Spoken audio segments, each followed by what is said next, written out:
आज इस सपने के बाद एक सपना दिख रहा है मेरे मेरे तेरे को छुट्टी लेकर के गया है राजभैरी से राज मोहब्बत परंतु ना एक करना एक सूर्य भेजाए अपने देश को अपने नाम से नहीं देखता है तो मेरे दिल में आता है साथियों करते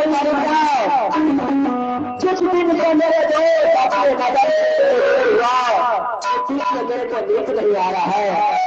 ठीक है मैं 2 मिनट इंतजार देखता हूँ मेरे देश अगर राज मोहब्बत से राज कहीं नहीं आया मेरे पास एक पिछला धुंध है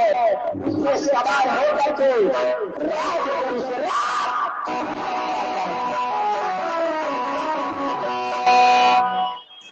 वो छोटी सी धुंधा याद है के बाबा याद छोटी सी धुंधा याद है के बाबा